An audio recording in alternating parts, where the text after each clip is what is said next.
ఓ యువతిపై లైంగిక వేధింపుల కేసులో యూట్యూబర్ ప్రసాద్ బెహరాను అరెస్ట్ చేశారు పోలీసులు.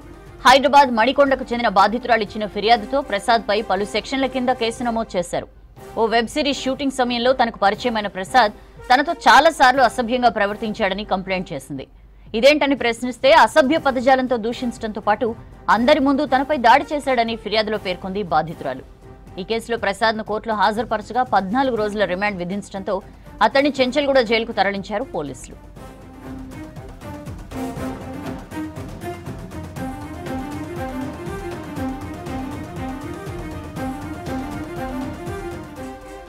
ఓ యువతిపై లైంగిక వేధింపుల కేసులో యూట్యూబర్ ప్రసాద్ బెహరాను అరెస్ట్ చేశారు పోలీసులు. హైదరాబాద్ మణికొండకు చెందిన బాధితురాలు ఇచ్చిన ఫిర్యాదుతో ప్రసాద్ పై పలు సెక్షన్ల కింద కేసు నమోదు చేశారు.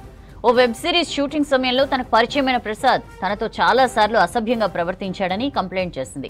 ఇదేంటని ప్రశ్నిస్తే అసభ్య పదజాలంతో దూషించడంతో పాటు అందరి ముందు తనపై దాడి చేశాడని ఫిర్యాదులో పేర్కొంది బాధితురాలు. ఈ కేసులో ప్రసాద్ ను కోర్టులో హాజరుపరచగా 14 రోజుల రిమాండ్ విధించడంతో అతన్ని చెంచల్గూడ జైలుకు తరలించారు పోలీసులు.